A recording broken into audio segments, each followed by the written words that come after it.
Why is it that Israel is never allowed to finish its wars?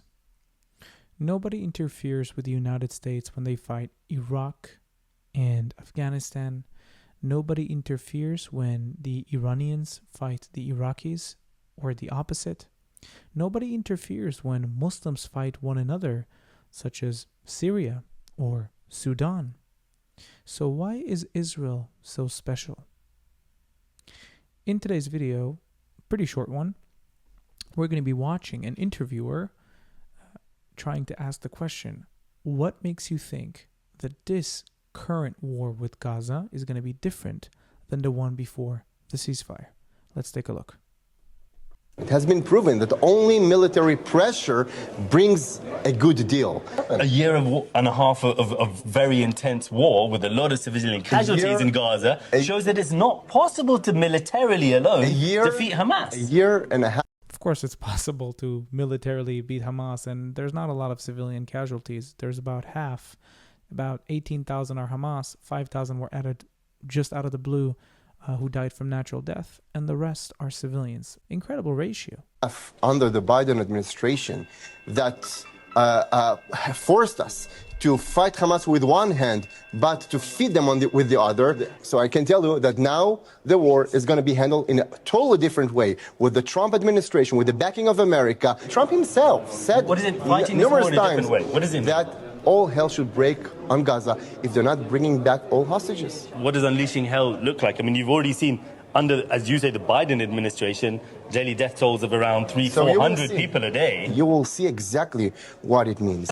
The problem is that under the Biden administration and all of the international pressure, before the ceasefire, Israel wasn't allowed to conduct a war like a war should be conducted.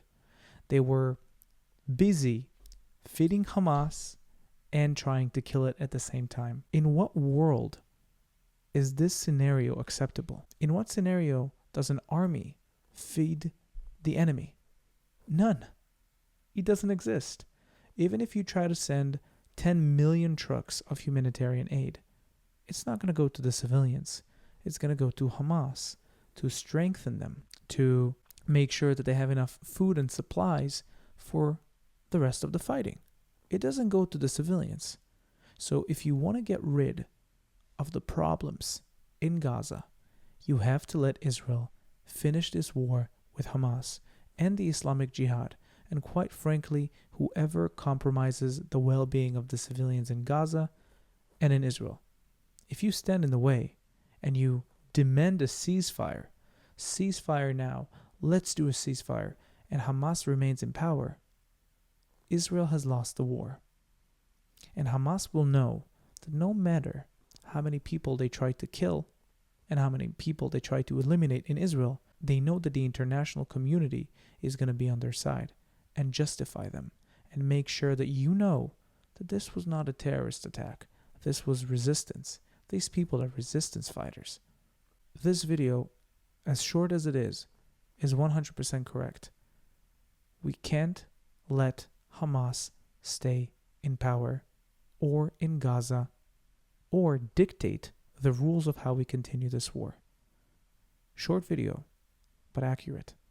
Thank you so much for watching this video. Please don't forget to like, comment, and subscribe to the YouTube channel. And until next time, bye-bye. I need to come up with a catchphrase, but help me in the comments. Bye-bye.